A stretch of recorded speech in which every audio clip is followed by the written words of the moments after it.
Welcome to another episode of Not Investment Advice. We got the NIA boys here today. Trung Phan, me Master Flex himself, Jack Butcher, founder of Visualize Value, and I'm Bilal Zaidi from Creator Lab. Boys, let's get straight into this because I think we just have to zoom in on Jack's merch right now. Yeah. It's a vintage find from Nashville because it's really fitting with what's been going on in the last 24 hours. We're going to talk about the Great British Pound, or the once Great British Pound, collapsing. Getting pounded. All the words in there. All right, so Jack, first of all, tell us about the merch, mate. You got for the listeners only. Yeah, I just picked up a little vintage piece at the state flea market yesterday. $5. There we Take go. this up to New York, spin it for probably a 20x, I would imagine. Gary V Well, would what be is it? You proud. gotta tell people what it is. It's Iron Maiden. It's an Iron Maiden t-shirt. Little North American tour, 2012. So you said that's $5, which means it's £5 also, right? Yeah. Yeah. Would have been about £7.50 at the start of the year. It's crazy. Not anymore. Anyway, that's perfect context for a meme of the week here. Let me spin it up. All right, Jack's got a meme of the week for us. Let's do it. Jesus Christ. That's brilliant. All right, let's describe it. This is not Jerome Powell. It's not. Well, hold on. Let's it's give not people even full context. So the Great British Pound we alluded to is getting pounded, but it's down to 1.035, which is almost on parity with the US dollar. So I need to ask you guys, because you're from England, how unthinkable is it that the British Pound and the US dollar are near parity? It's pretty mad. Like, you know what? My personal experience with it, my dad was in the Navy and traveled to the States a lot in the 70s and 80s.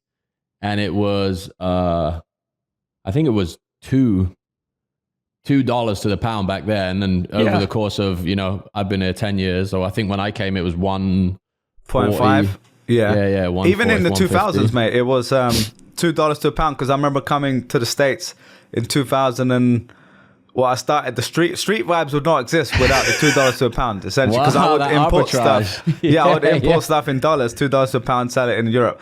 And then also I remember coming here and just raiding Macy's like a 16-year-old would do. And just going in looking like an absolute pimp coming home. Dude, I remember in high school, when Bilal was slanging FUBU and Karl Kani jeans, what I remember was the pound was like, that was it. Like, I just looked at the exchange rates, like growing up, I'm like, damn, the pound, that thing is fresh. But hold on, that meme though, if we put the meme back. Sorry, I just shut it while we were talking, but Jack, you can bring it up. And Jack then while you're pulling it up, I'm going to bring up one of my favorite rap lyrics, as we like to do on the show. Sway from the UK rapper used to say, "The pound is stronger than the dollar, holla." It was like a chorus. Do you remember this? It was like a classic song from Sway, and it's Sway, no longer the case. No longer. So Jack, what's going on in this photo? I don't know what production this is from, but it's 3 aristocratic looking MFs here peering over a balcony with their noses kind of stuck up. And the caption is, "American tourists arriving to the United Kingdom today," by our friend, not Jerome Powell. Yeah. Funny, very funny account. Actually, one side note, I actually asked not Jerome Powell, the meme account, what would happen if Jerome Powell didn't get renominated to the Federal Reserve. He's like, I was just going to keep it going. Yeah, there's some history in there. He's got exasperated. equity. Carry on. Yeah. All right, so let's explain what's actually going beyond all the memes, because it does really hurt me when people say it's now called soccer, stuff like that. That really hurts my soul. That's the classic line everyone's using. But all jokes aside, like, what the hell is actually going on? Because we saw this with the Euro, right, as well. The Euro a few weeks ago, we were saying on the pod. So let me give my CFA analysis, which could be completely incorrect since I don't pay my CFA dues. But it sounds like the new Prime Minister, your lady Tuss, over on Friday, released what was effectively a government budget. And in that budget, they didn't call it a budget, but it was a budget. It looked like there's going to be a lot of tax cuts. And sounds nice, but then the market started wondering, well, how are they going to finance this tax cut? And then it sounded like they're going to go pretty deep and run up the deficit this year. And what I will frame it for one takeaway for the listeners, we don't have to get too deep into it, is the battle that's happening is a battle between central banks and then the governments. So it's called fiscal versus monetary policy. So typically central banks are supposed to be independent bodies. For the most part, they are. They kind of go about controlling the money supply. And in the United States, their job is to keep stable, like 2% growth a year, stable inflation, and keep the employment level at a certain rate. But that runs up against a government that has the power also to run up huge deficits and spend money and cut taxes. So those two are often in kind of, they're battling each other. That conflict, yeah. Exactly, because the government they want to get reelected. So they might do policies that have higher odds of them getting reelected, like the stuff we all know, right? Like right before an election, they'll cut taxes or like do a big cash giveaway. Do and the student loan forgiveness. Exactly. And the central bank's like, that's not great. Like that's just going to run up the inflation and we're going to have to deal with that. So that battle's been going on. But the central banks over the past decade, since 2008 crisis, have kind of like taken, when we think about monetary policy, is like, oh, they're controlling the stock market, right? That's kind of the popular mindset. It's like, oh, the Fed is just going to print money. And so they've kind of, over the past decade, overwhelmed the fiscal side, which is the elected government trying to make these decisions. So why I bring all that up is this past weekend, that's essentially what's happened. This budget comes out, a new prime minister comes in. Obviously, the Queen just died. So there's a lot of like things going on in England. And the question really is now, will the central bank step in? So people are wondering, will the central bank step in and try to save the currency? Because a lot of traders or the markets are looking, oh, England's about to spend like drunken sailors, and that's not going to be good for the pound. So the expectation is that the UK central bank the Bank of England may hike 100 basis points between now and the next meeting. So an intermeeting hike, which is very rare. Those are called surprise hikes, but those happen in kind of these situations where a currency has kind of, not in this case, it's a run or a collapse, but it hasn't collapsed. But getting near parity is obviously concerning for everything we just discussed, right? Yeah, good summary. Jack, anything else to add there? Very I know you good. got your dad in town. Has he been giving his takes? Actually, we haven't talked about it yet. I'll have to bring it after we've been busy building a fence. Yeah. I'll bring it Since last week. Yeah. Ex-naval officer. Not paying those contractor rates around here, man. We're putting it in ourselves. 10%. Very similar to the Iron Maiden arbitrage here. Probably about 10% of the cost of the quotes we got for the fence. That's wild. But anyway, I digress. Wait, 10%? Yeah, you got cost to do it yourself. crazy. Okay, Yeah, okay. Just the materials, and labor, which I'm not paying for. Well, Wait, you're paying what- how much is your time worth, Jack Butcher? What's your hourly rate? You know what? This is a good one. This is a good one on leverage. Some things are just so they're so satisfying to do. You should do them, regardless of how much money you could be making doing something else. You're also Like the doing the NIA Steve podcast. Jobs. Yeah. Exactly. Well, you got a chance to do your own version of the Steve Jobs fence story. You know that one? Well, yeah. Well, What's the very story? powerful. I don't know this. so, I thought it was a cabinet. Yeah, well, it's either the fence or the cabinet. Yeah. It's just morphed now. But Jack, you tell the cabinet version. I'll tell the fence version.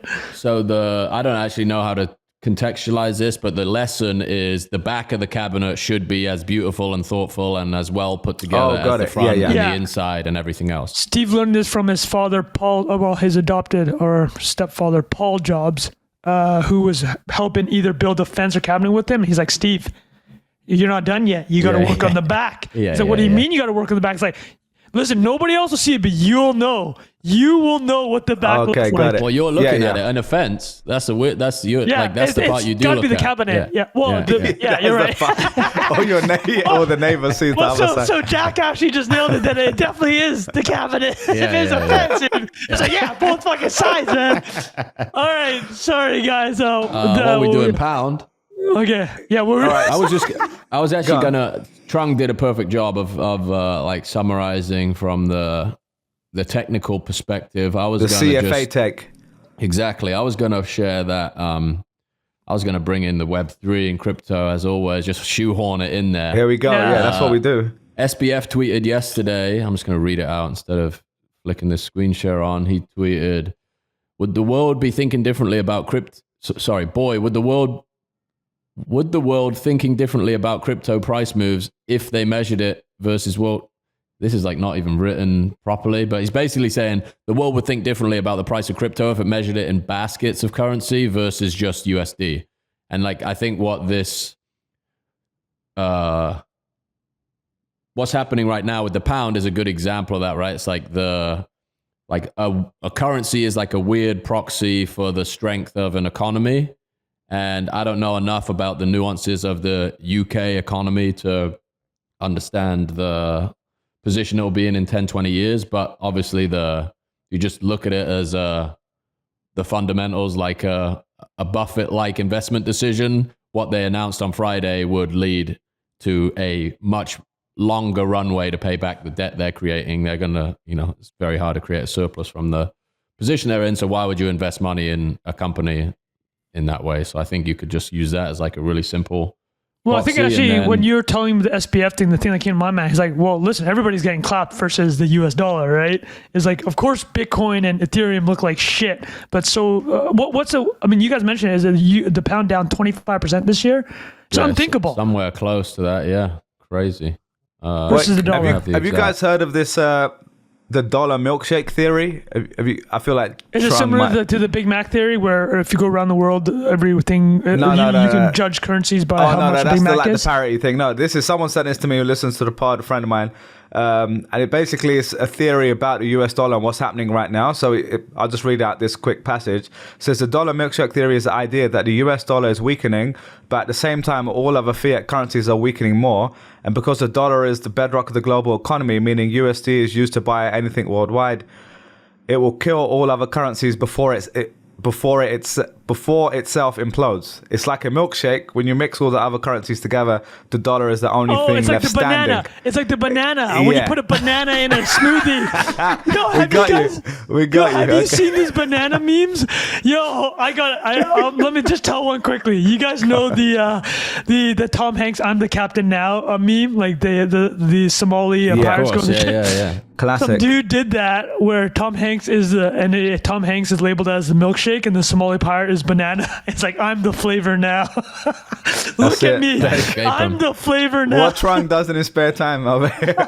But yeah, the reason I brought that because I guess like the wider theme of what we've talked about many, many times in the past here is the devaluation of fiat currencies, the USD losing value over time, especially last year when we were printing crazy money. And this kind of theory is trying to predict what's happening right now and trying to put a name on it at least. And someone like him would say, well, this is the first stage of the capitulation of other fiat currencies before it really just implodes, and then we move to like hard assets, whether that is what's after the dollar. What could possibly be after the dollar? I wonder what it could be. Exactly. Let's ask Michael Saylor. What's after the dollar? This is where we need our stream deck set up with buttons, man. We need buttons. We need to do live streaming and only use that one. Unreal. Anyway, can you imagine live streaming? It's going to lose 99.9% of its value over the next 100 years. I mean, yeah. But yeah, so anyway, all jokes aside though, is there anything else on that? I mean, we're not macroeconomists or FX Well, I think we did a good job, boys. Let's move on. Yeah, let's move on. Let's talk about Hello Kitty. Right down Jack Butcher's wheelhouse. All right. Key him up. Trung, you wrote about this recently, so I don't know too much about Hello Kitty or the others, but you essentially were talking about lifetime franchise revenue. Okay. Of all these different franchises. You've got like 10 of them in here: Pokemon, Hello Kitty, Mickey Mouse, Winnie the Pooh, Star Wars, Super Mario, Disney, princesses, like a bunch of these. Harry Potter. What's amazing about Hello Kitty? Well, I was going to say the number 2 out of all those amazing franchises is Hello Kitty, $89 billion franchise. And we all know Jack loves a franchise from Costco to Domino's or whatever. So we're going to have a little discussion about this. But Trung, why don't you break down a little bit more before you go, Trung, what's number 1, Bilal? Pokemon. All right, continue. Both Japanese. Do the Japanese know how to operate IP? Mario Brothers, Pokemon, Hello Kitty. Seriously, right? Hold on, let's go through that list again. Let me give you guys a little light bulb moment. Every other thing that we talked about on that list, they have television, books, film, comic books connected to them. Merch and parks. But what I mean is like the IP is built from this like huge story universe that's been built. Hello Kitty is literally famous for being Hello Kitty. And it's like, it's been called the Japanese version of Disney, but there's no story. There's just no story just one underneath little it. character, isn't it? It's one little character. I mean, they built a backstory, but it's irrelevant. It's not like these Mickey Mouse had like 10 movies done about him, and Fantasia and Walt Disney spun up this whole universe. That's the incredible thing about Hello Kitty. That's what blew me away about this chart. I couldn't believe it. I'm like, I looked at everything else here. Harry Potter has a whole. Is there like a breakdown within the franchise of that revenue? Yeah, there is. So the other thing about Hello Kitty is interesting is if you look at all the other ones, Bilal brought it up, the theme park, television, movies, these things all have different revenue streams. Hello Kitty is 100% licensing. It's insane. Gangster, man. That's crazy. But this is so... When I tweeted this out, you know who, you'll laugh. You guys know who commented a lot? A lot of the NFT crowds like, oh, guys, look, you can spin up $100 billion franchise from scratch with no story. Yeah. I mean, well, hey, okay, so as they call it. Look, before I talk about the story behind Hello Kitty and the strategy that is deployed since 1974, Sanrio is the name of the merchandising IP company that built Hello Kitty. But let me ask you guys, what do you know about Hello Kitty? Is it just a pure facial recognition thing, like you just see pictures of it? Yeah, honestly, I don't know almost anything except for like what it kind of looks like. And if I saw it, I would say, oh, that looks like Hello Kitty. But if you put like 5 of them in a row with different prints or whatever, I would not know what's what. Jack, how about you? Like my only addition to what Bilal knows is like, and I'm sure Bilal knows this as well, he just didn't say it, is like, it's very massive appreciation for it in Asia. Yeah, that's a good point. Bilal was dancing around the topic. I would guess 90% of it is happening there.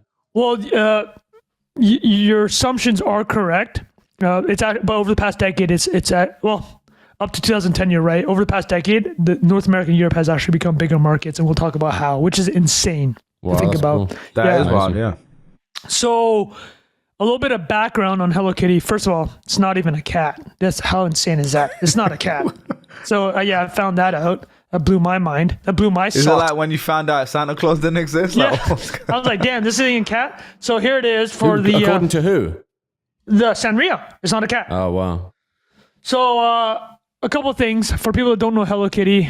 First of all, very, very low likelihood.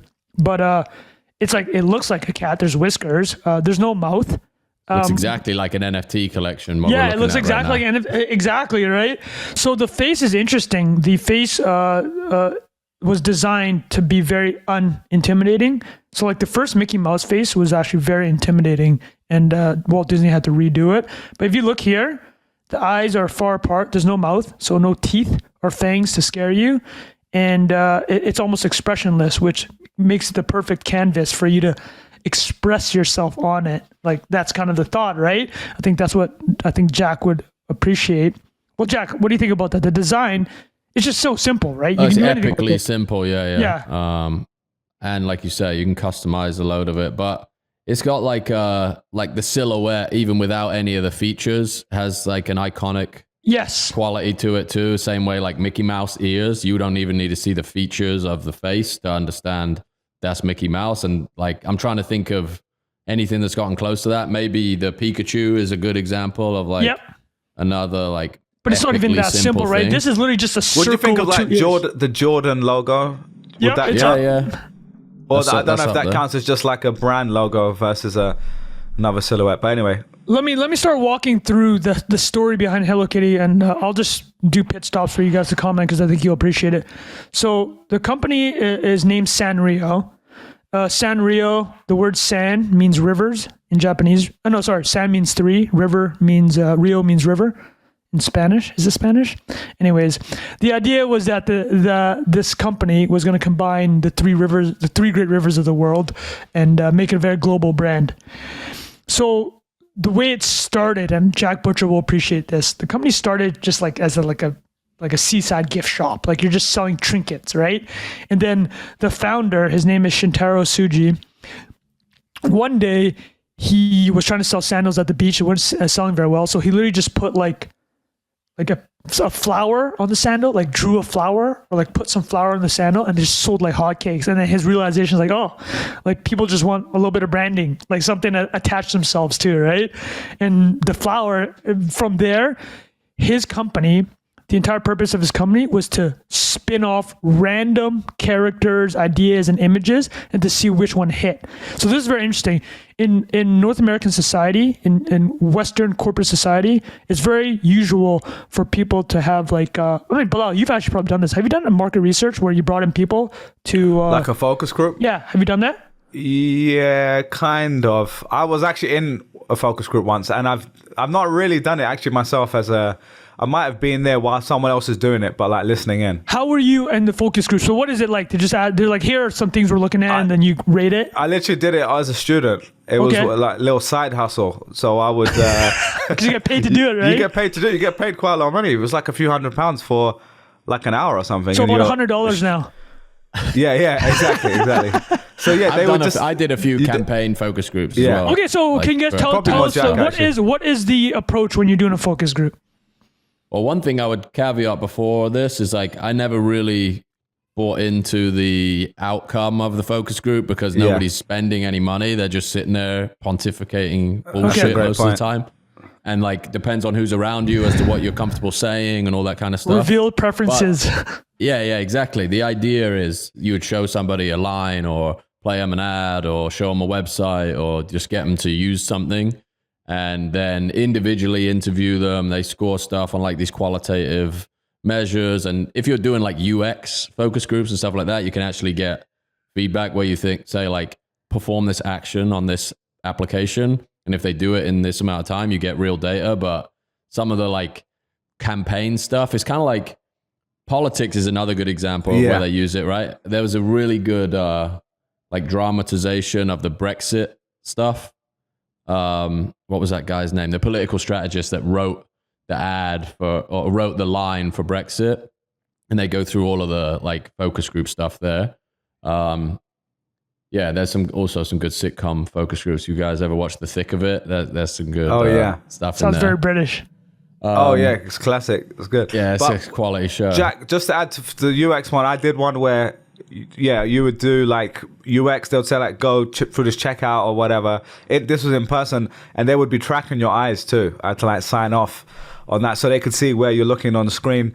And then then there are sometimes it's qualitative and quantitative. Like they'll make you do like a survey with quantitative stuff, but most of the time it's qualitative. It's like they're asking you broad questions to get a sense of some like how you think about an idea or reaction to a campaign or whatever.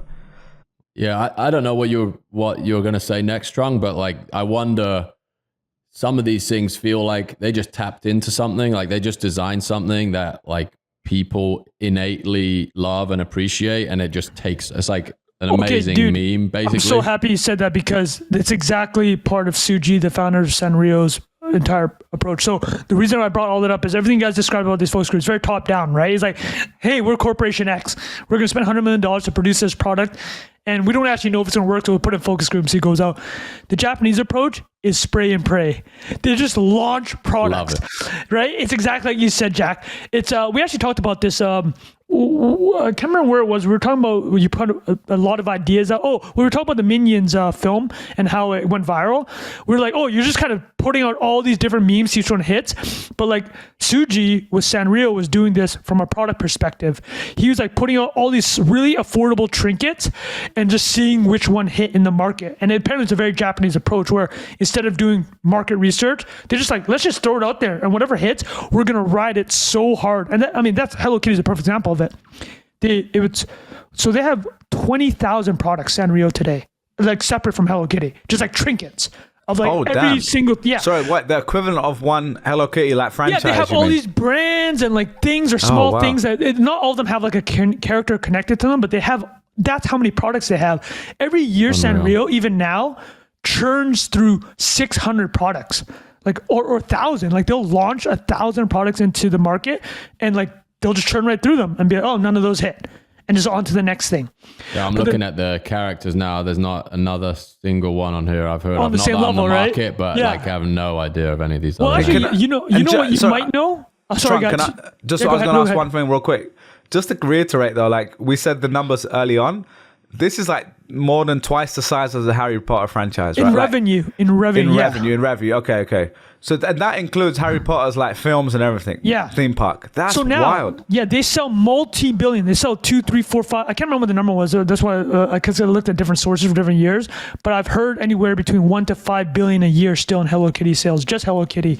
And well, I mean that's most of the companies. Sanrio is a public company. It's kind of got a ageless quality to it as well. Dude, I mean, this is why I wanted to bring, because I knew Jack would hit this. So when he designed this, okay, so let me go back to Suji. I'm getting so excited talking about this guy. So he starts launching products like crazy, right? And then one day he's like, oh, he looked at his entire catalog in the early 70s, like, oh, I don't have an animal. Can somebody make me an animal? Even though it didn't end up being a cat, I don't know what it is. It's an animal type creature. They had a designer. It's a female designer. Her name was Yuko Shimizu. One day just drew Hello Kitty. Just drew this Hello Kitty character. And you guys will laugh. Hello Kitty's backstory that they kind of just appended to it is from Hello Kitty's from England.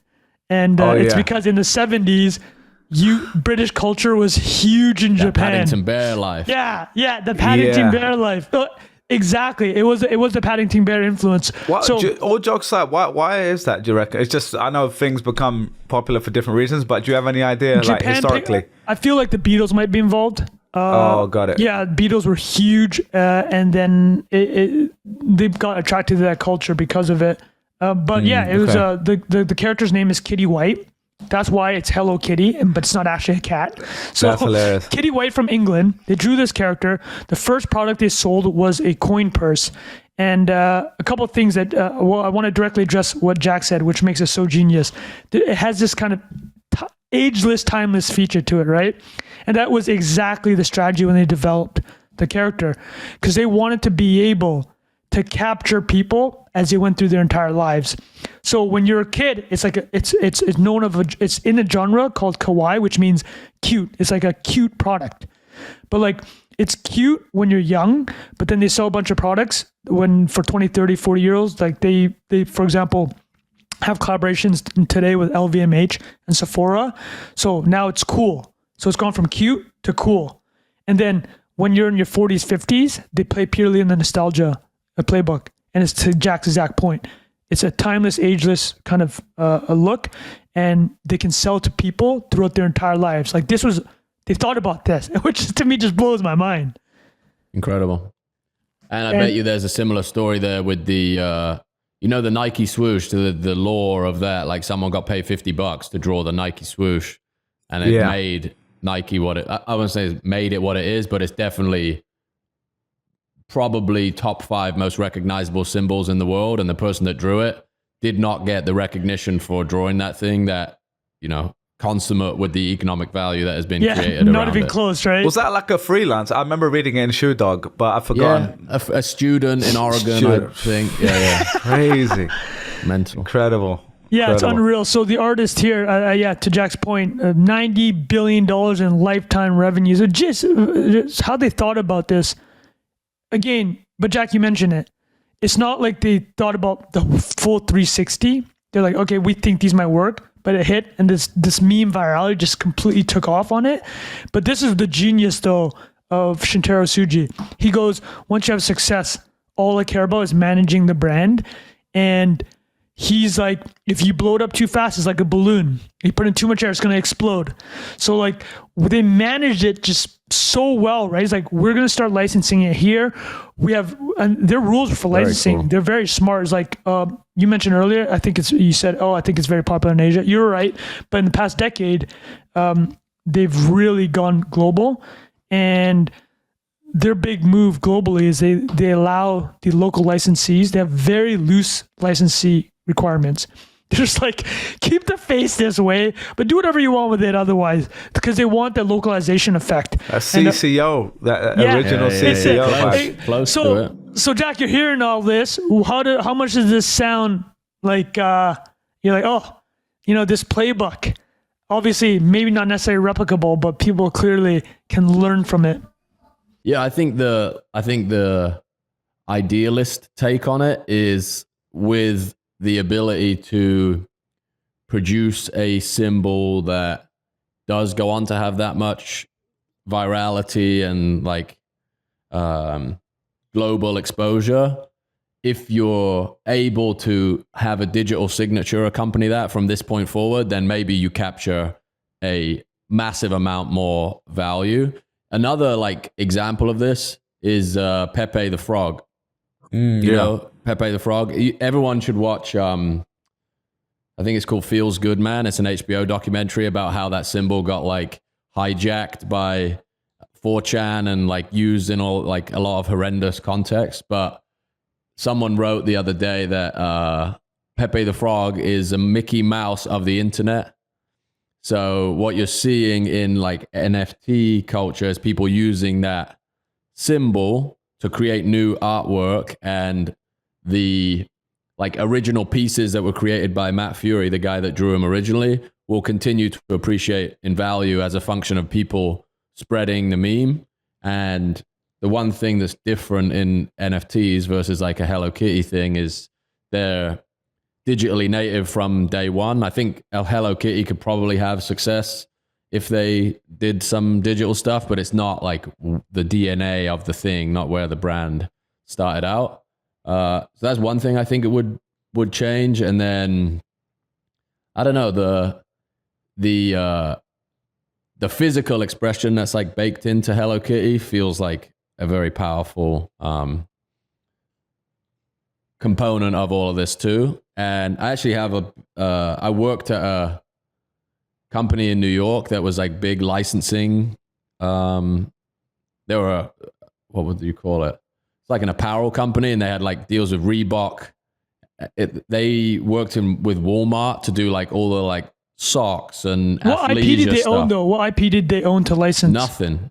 Oh, they were the manufacturer or something? Yeah, they manufactured it, and they would do like, have a deal with Reebok to do 1 million pairs of socks and stuff like that. So I didn't get that close to it. But are you allowed to say the name of the company, or is it? It's just like some dude's name who lives in New York. Got it. Know what it is. Wow. Yeah. It's Man, just like I love those businesses, millions and millions of dollars of commitments from Walmart. That's incredible. It's like my friend, we're going to talk about these guys in a minute, but my friend from the UK went to uni with me. We just thought he's a regular Birmingham lad, and we go to his house, and we're all just like, what the hell does your family do? And I find Is he from Gujarat? Well, no, he's actually Sikh, but okay. He's actually, he might be Hindu Punjabi, which is more of a unique, I can't remember. I think he's actually Sikh, sorry. But anyway, from Punjab. But they used to manufacture all the kids' clothing for like Marks & Spencer, Tesco, and Asda or something like that.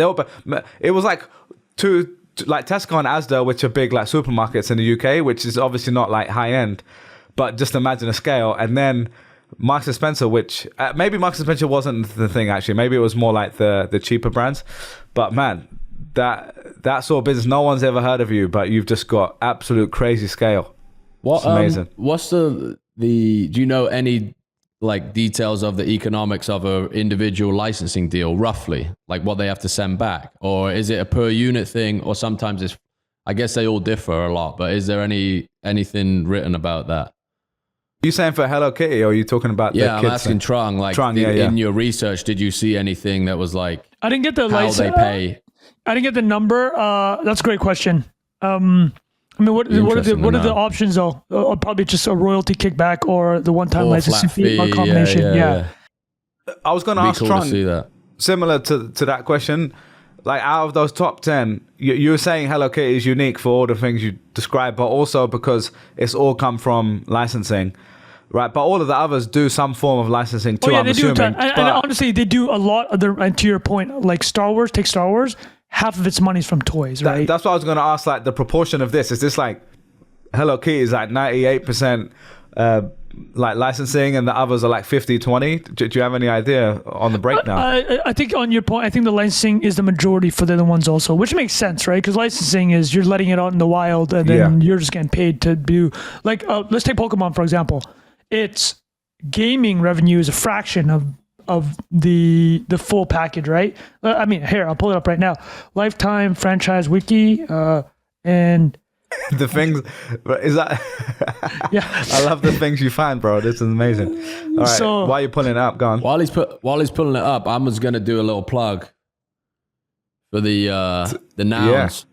So this is like the same theory, I think, as Mickey Mouse ears, Hello Kitty silhouette, Pikachu. Like these nouns goggles are reproducible at scale, recognizable. You know, you can use them in a lot of different contexts. They span ages. Like you can make kids material with them. You can do it. So that theory, again, doesn't have the economic structure of a company that franchises that stuff out. But in an internet native way, the idea of having tokens that represent the like genesis of it is, I think, your ability to participate in the governance of growing the brand is really valuable and interesting. And there's a Nouns DAO Japan that spun up a couple months ago that's starting to experiment and do things in Asia. Reverse Hello Kitty. Yeah, exactly. So we'll see. But that's we'll keep. Well, actually, let me answer. So I pulled it up here. Let me answer. Yeah, we should update this story because this honestly deserves its own episode. But let's to answer Bilal's question. So Bilal, now that I've looked into the numbers, very interesting. So who are the other ones that we looked at? Right, the first two, both Japanese brands, as we talked about. Japan knows how to steward IP. Like they know how to do it. So Pokemon, 75% of its 120 billion in revenue, lifetime revenue, is licensing. But then if you look at the other names on that list, Mickey Mouse, Winnie the Pooh, it's not licensing. It's straight up retail sales because they control the experience, right? So that's the thing. It's like you're going to Disneyland and you're buying some Winnie the Pooh slippers, which I have done in the past. I went to Disneyland as a kid. I got some Winnie the Pooh slippers. You're wearing them right now? Yeah. And it's a really, like your point, Trung, about like managing the brand. It's like you get to a certain scale and then licensing doesn't necessarily hurt you. Like you have to be like epically huge and mean what you're going to mean to certain people. And then you can make $3 versions of whatever it is that, sandals on the beach. And then they have a $9,000 Louis Vuitton purse with a Hello Kitty pan painted on it or whatever. Well, here's something really smart that Sanrio did, which for all our marketer and founder friends, something I think about. They intentionally started at low price points, but the way they captured value was making it collectible. So here's a very salient example. So they sold like magnets for every Japanese prefecture. How many there ever are? I don't know, dozens or hundreds. But here's the genius move. If you get all the magnets, which only cost $3 each, you want the entire collection, right? To build that. So instead of selling one thing for $100, they'll sell 100 things for $1. And $1, and that gets you the same place, but the psychology makes it way easier for somebody who want to do that. And now you want to complete it. So like, and the network effect of that is crazy too, right? The entry point is so low. Exactly. So, and this is related to your point about you get to a point where you're so big it doesn't matter. They lose apparently $1 billion a year by getting knocked off, and they just have to accept it. It's because the character is so easy to knock off, but I think this dovetails with your point. It's like once you're that size. If you're getting knocked off $1 billion a year, that means good things are happening. So, I mean, it's also interesting to frame that as a loss, right? It's not really a loss. It's like the $2 thing that somebody buys that's knocked off might lead them to buy $20 from Louis the real thing in the future. Yeah, it's or fly on the Hello Kitty jet, which they did for Ava Airlines in Taiwan. It's interesting. It's like a great argument. Like even if the fake version is abundant, people are still going to buy the real one. Yep. And I think like there's some story, I think maybe we talked about it, where LVMH spends like a ungodly amount of money a year on their like anti-fraud team, and they're chasing down everybody. Yeah. So maybe the economics of it in that world are like, it makes sense to, because the price point of entry is so high, like there's maybe a much bigger market on the low end. And if you let it get out of control, you lose some, I don't know. I was going to bring up, Jack, as well, that this like works for the mass, but when you're doing like actual luxury, like like which is based on crazy, price points and then aspirational kind of spin-offs of your core brand a lot of the time. Like they'll have cheaper versions that, people can afford. Even if you look at like, we talked about It Ain't Ralph though, and this came up recently because Kanye is now going D2C after we spoke. But like, I can't remember which way around it is, but there's like the original Ralph Lauren, which is kind Double RL is a top, right? Exactly. Yeah, I think so. Yeah, and then they had like Polo Ralph Lauren and stuff like that, and then so all of these brands, like I'd worked with in my Google job. The last one was like luxury fashion was basically the vertical. And like also the kind of broader vertical in fashion, and like they would just be so shook to do stuff that everyone else is doing, but it was all about how their brand looked like next to other content. So if you think they're coming from a world of buying Vogue magazine ads, right, and print ads, and then you've got a video ad going live on YouTube, let's say, alongside. It could be all sorts of content. It's not like based on the content, it's based on the user. So if that user is interested in luxury fashion, but it happens to be watching, Logan Paul's podcast, they don't really want to be associated with that. So I'm curious to think like how the luxury brands, like we've talked about LVMH and the Kering and those bigger groups, like there's a reason why they take a different approach. Like they license like certain things, like they might license, for example, perfume and stuff like that. But a lot of the other stuff is all managed in-house, and that they take meticulous care for that reason. But I think something like this, go on. I was just sorry. There's only one other example of the like most extreme is like a Ferrari, where they sell almost as much merch as they do cars. Like obviously that's a lot more customers buying T-shirts and those dodgy Puma trainers than like going in and buying a $400,000 car. But it's like you really have to understand like how much demand you're creating and then like tap into it without devaluing like the bigger brand. And because those products are so far apart and like the racing component is very different than the like driving a GT car component, it's a fascinating like thing to have to steward.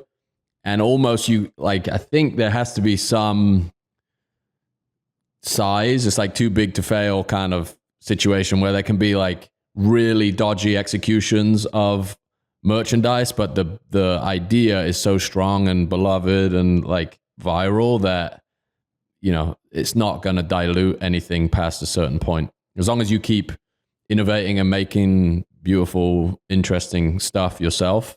I was just looking at the Paddington Bear thing. That was 1958, and that feels to me, again, I don't know, not paying close attention to that story, but it feels like that didn't stay on that adoption curve like a Hello Kitty, didn't ever hit the parabolic. There's too many features in the face and the body. Too many teddy bears. Yeah. It's probably not wasn't unique adaptable enough. Yeah.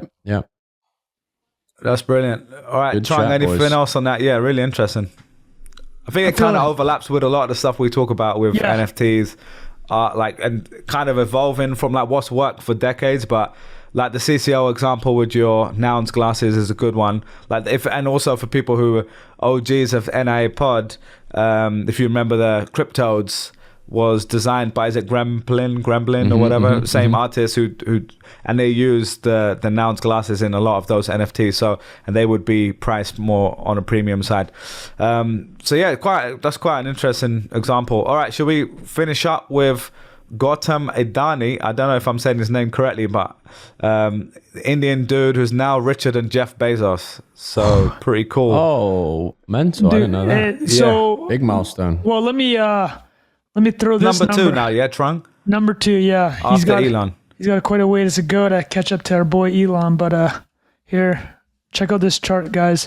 For the listeners, I'm about to pull up the chart of Gautam Adani's wealth. Woo! Look at that. It is one of the most. Look at this. So, damn.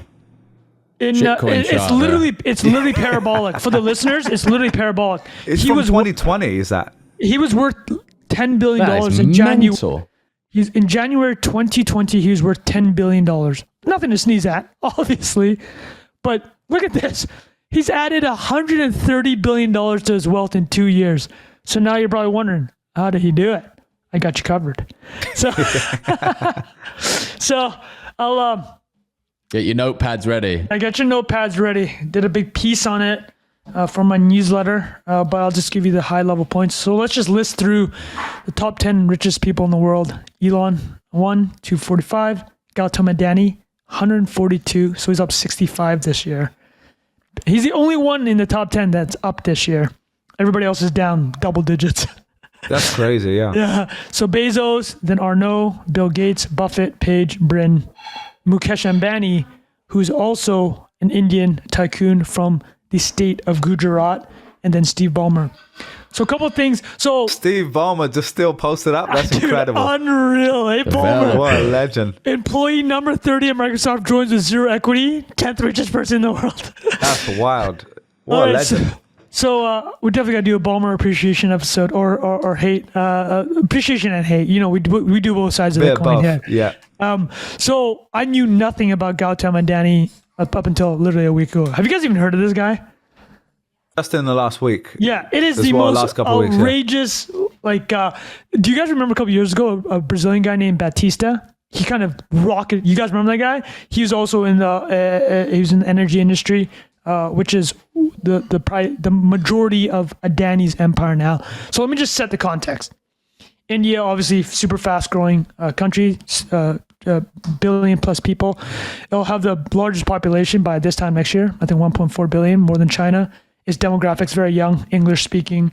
Obviously, long history, was the biggest economy in the world for 1800, the last 2,000 years. But it's developing at a very rapid pace. And so Gautam Adani and Mukesh Ambani, they're considered the Vanderbilt and Rockefeller type for India, right? So India at this stage is at a comparable level of development in terms of infrastructure as the US around the early 1900s on a per capita basis, which means, of course, it's 100 years later, so they have way more like high-tech stuff, right? But the fast growth of the country means you got people that can accumulate wealth at extraordinary paces. But the thing about Adani, which is very important to identify, is he's quite close to Prime Minister Narendra Modi. And this is where it gets controversial. This is where the controversy arises with Adani, because 80% of his wealth, which is tied up in 7 publicly listed companies. So I'll just list them off quickly. Don't want to bore the people, but he has 7 companies which are publicly listed. And so they're all his name: Adani Enterprises, Adani Green Energy, Adani Ports, Adani Power, Adani Total Gas, Adani Transmission. And as can I also just, while you're talking, I'm just pulling up what he looks like, because he looks like he's got a few ports. Yeah. With the with the mustache. Yeah, he looks like a G. He looks like a. Well, here's the thing, right? So 80% of his group's revenue, it's not a ton, it's only 30 billion, but the insane thing about him, all those stocks I just listed, like green energy, power transmission, they trade on price to earnings ratios. So the higher the price to earnings ratio, the more overpriced it is. In the 700-800s, is like the valuations are. Wait, 700-800? You said, dude, 7s to 800. So I thought you were about to say 7 to 8. I was like, damn, this is really. Adani Green Energy trades at 800 times price to earnings. Wait, can we compare that to other companies people know? What's like Google, Microsoft PE? We're talking 2030 as an example. And then like Tesla is quite high, right? Tesla's high. I think Tesla's 100 plus. But and then you had the high tech growth stocks when things were super rah-rah this time last year. They're trading at PEs in nearly the 100 range.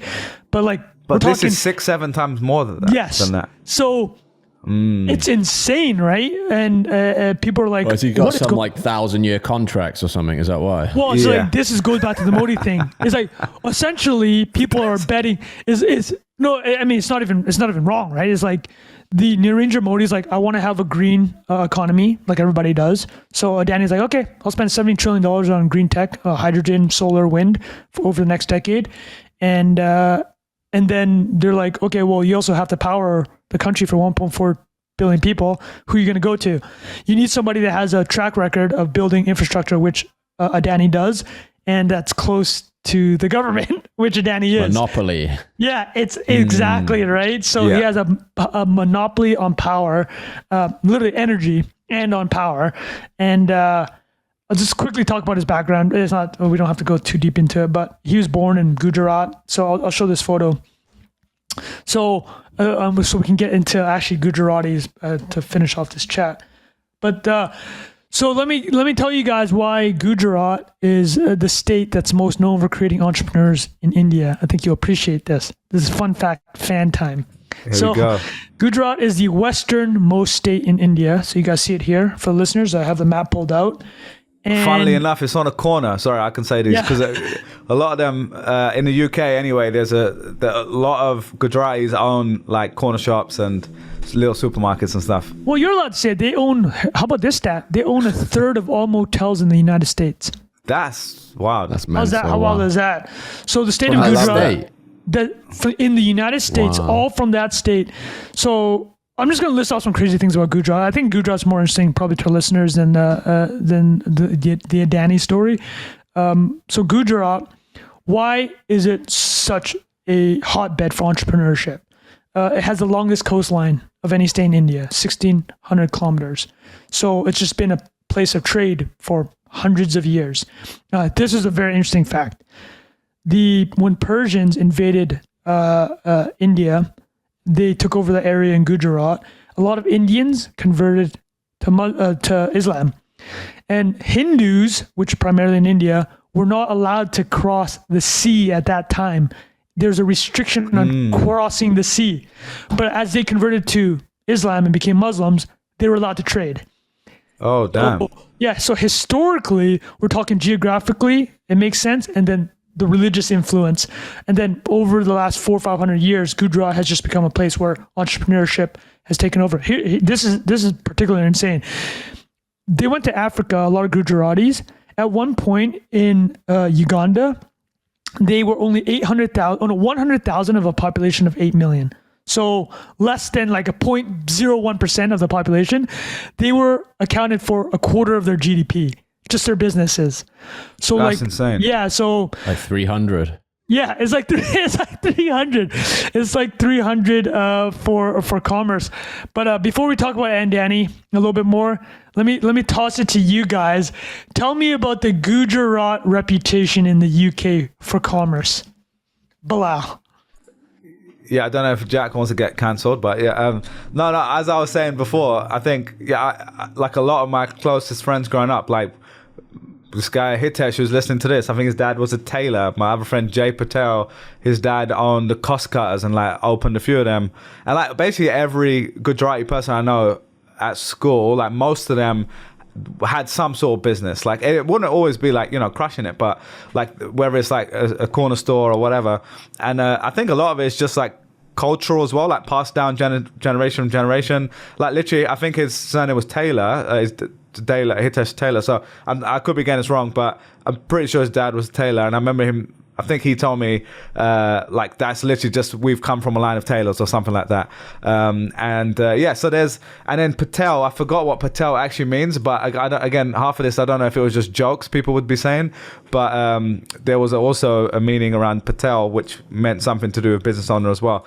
They're also, and again I'll say this, but in our brown community of people where we have all these very specific stereotypes, that we would make jokes that they were like cheaper than us. And actually my it's like Gujaratis and Shakes, I think is the other one. And my grandma from her side is one of those, so we would get it as well. Again, I don't know if that's like nice to say, but that was kind of one of the things we kind of grew up calling each other. Like you'd call someone a Guji if they were like being cheap with you, which is, again, don't cancel me for that. That's just something people used to say. Well, it's I think the thing you hit on, which I love that you brought up, was the passing down of the business, right? That's why the moteliers in America are 1/3 Gujarati. It just literally was passed down. So in the 50s, Gujarats arrived to America as immigrants, and there aren't a lot of business opportunities, obviously. But the motel business did two things for them. The Patel family is actually known as the moteliers in North America. So what does a motel do for you? It gives you a business and else gives you places to live, right? So it was like two birds with one stone. Smart. So like that's how they got involved, and that's how it was passed down to the kids, because the kids would be the ones cleaning the bedrooms, like cleaning the towels. Like that's how the business of moteling became such a big thing for Gujaratis in America. And this one, let me throw this one. I think this will sound familiar. You mentioned corner stores. How about pharmacies? Because half the pharmacies in America are owned by Gujaratis. Wow. So is that the same in the Respect. UK? Do you have that memory? I mean, the guy I was just telling you about, Hitesh, he's a pharmacist, so literally. So I do remember, a lot of. I mean, I think it's interesting because it was the immigrant generation, like our parents. A lot of them came with nothing, so they just find the jobs they can, they start businesses, and then the next generation obviously gets more educated and then ends up they become doctors, they become, like some sort of sciencey thing. So I'll be curious to understand like how that, if there's been a lot of drop off in like just going into like professional careers versus third or fourth. That's a great question. But I mean, I sent it to you yesterday. There's obviously are still so many successful Gujaratis. So to the top 10 richest people in the world, Ambani and Adani are both from Gujarat. And then I sent this to Bilal yesterday. I would love to you guys chat about, but the gas station brothers, the Issa brothers, they're one of the richest people. They own Asda, right? Yeah. So what is that? Is that just a chain? Asda is like Crazy. Asda is like it's like Tesco's or any supermarket, but it's like was always about the cheapest product. It's actually pretty good. I mean, their positioning was like, we're going to get it to you for cheaper than Tesco or Sainsbury's. And then I'm pretty sure Walmart come and bought like a massive chunk of it. So there's Asda Walmart in Swindon, mate. Asda Walmart. Asda Walmart. Yeah. It's like a rare one. Okay, so the Issa brothers sound like they deserve a thread from Trung Phan. Let me wrap up You're here. muted, Bilal. I was going to say, I'm pretty sure there's a BBC documentary on them. I might have even seen it a long time ago. I could be wrong, but they have a really fascinating story. Like really, really cool. I'm going to check that out. Let me wrap up with Danny then. I know this isn't tech or crypto. It might be boring people, but it's just only energy. The only if you want to rewind to the Sailor episode, understand why that's an important topic for you to be knowledgeable on. Exactly right. So that's the thing. That's why the wealth exploded this year. They have all these energy assets and coal. He's the coal king. 62% of the revenue comes from coal. He imports the coal. He creates energy and distributes energy to your home. So like vertically integrated energy empire. But the last thing I'll say about him is like, yes, I mentioned the government connection. So Modi was the chief minister, the equivalent of head of government of the state of Gujarat between 2001, 2014. That's his exact same time that Adani started coming up. So these guys came up together. The boys, So what's interesting about them is Modi got elected in large part in 2014 because of something called the Gujarat model. The state was the fastest growing state during this period of hyper globalization. He's like, what I did in Gujarat, I can do for India. So that was his pitch, right? And so what did he do in Gujarat? Well, he brought in a ton of foreign investment, built a ton of infrastructure, and built this export industry. So Adani owns the largest port in India, and he's huge part of the export game. And so I read this book called Billionaire Raj by James Crabtree. I'd highly recommend it if you want to know about this, how these billionaires have come up in the last couple of decades. But he calls a relationship very symbiotic. And some people think it's way more than symbiotic. I think Putin said that about a few people too. Yeah, I mean, I wouldn't take it that far because Adani has built like real infrastructure for the country. And the guy's a complete sap. Like he's an animal. You could tell from the mustache, man. I could tell as soon as I saw the picture, this guy has got money. Well, listen to this. Two last fun facts about him. In 1995, he's abducted. So he was born in 1962. At the age of 33, he was abducted because he started getting successful in the export business. They paid $1.5 million ransom to free him. And in 2008, you guys remember this, the Mumbai terrorist attacks. He was trapped in one of the hotels and survived and made it out. So this guy, he's done. Teflon Don. And the last thing I'll say about him, to give him the bona fides, is the difference between him and Mukesh Ambani is Ambani, number 9 richest in the world, worth $85 billion, inherited his conglomerate from his father. He's done a great job with it, but inherited from his father. whereas Gautam Adani built his business from scratch. Hard and mode, baby. God mode, and Adani still lives in hard in mode. Gujarat. I said, not God God mode. did. Hard mode, yeah. God He did a hard mode, right? So Yeah. he still lives in Gujarat. So he gets from the community, he gets extra points for still living in Gujarat, whereas Ambani lives in that $1 billion tower in Mumbai, Antilia. So Damn, living a good life. yeah, That's so a there it wild. is. That's a wild That's a good come up. story, Just think, like developing world come ups like in recent times, because like you said, this is equivalent of someone doing this in like the 1900s or 1800s, It's whenever it Rockefeller. happened. They call him Rockefeller. Modi's. Financial Times calls him Modi's Rockefeller. But with, like you said, the modern stuff available. So you're now doing the clean tech, you're doing the telecoms, you're doing the Exactly. internet-enabled stuff, and there's all the growth. You can do things that aren't just old school steel magnate vibes. So they and do what's pretty interesting about fine. India is like, think about this, right? There's so much money swashing around the world. If you want to invest in India, you're literally just looking at it. You're like, who am I going to give my money to? Like, who can navigate this difficult government bureaucratic apparatus? And it is a monopoly, and there are levels of tightness of government and commerce, right? Bilal brought it up. Well, they talk about on one end is Russia, where they just loot the state and provide no value. On the other end is the East Asian model, like Samsung. The Samsung family is a quarter of South Korea's GDP.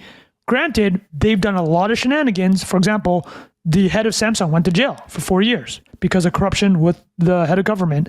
But then the way I'd balance it out is this. I wrote about it and then I had to delete it because it sounded like I was condoning corruption. But I lived in Vietnam in 2008, which is a similar level of development as India. And basically, when you're looking at countries at these levels, you're like, there's so little state capacity, there's so little infrastructure that somebody's ultimately going to have to do it. And unfortunately, there's going to have to be some ripping off. It's just going to happen, right? It's human nature. And there's a string of thought in development economics that if there's zero corruption, it's actually a bad thing, because if there's zero corruption, that means there's no development. Does that make sense? Like the reality, no one wants Yeah. it. Well, in reality, it has to happen when It's you're not- growing that fast. exactly. And again, this is not condoning corruption. Don't cancel me. I'm just saying. Yeah, of course. It's like, listen, I'm just saying, it's like, hey, man, hold on, Peter Matt, let me throw it to, because Bilal's addressed that. I'm going to rope you into a butcher.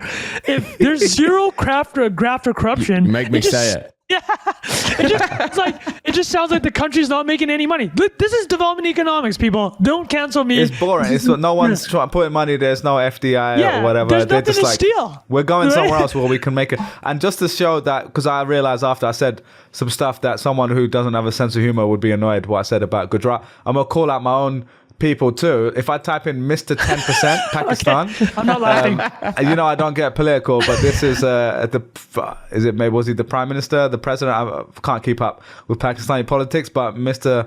Asif Zardari was known as Mr. 10% in Pakistan because if you needed to build a road, and if you're building a road or you're doing some sort of government related project, they put out a tender and all these people will pitch for it.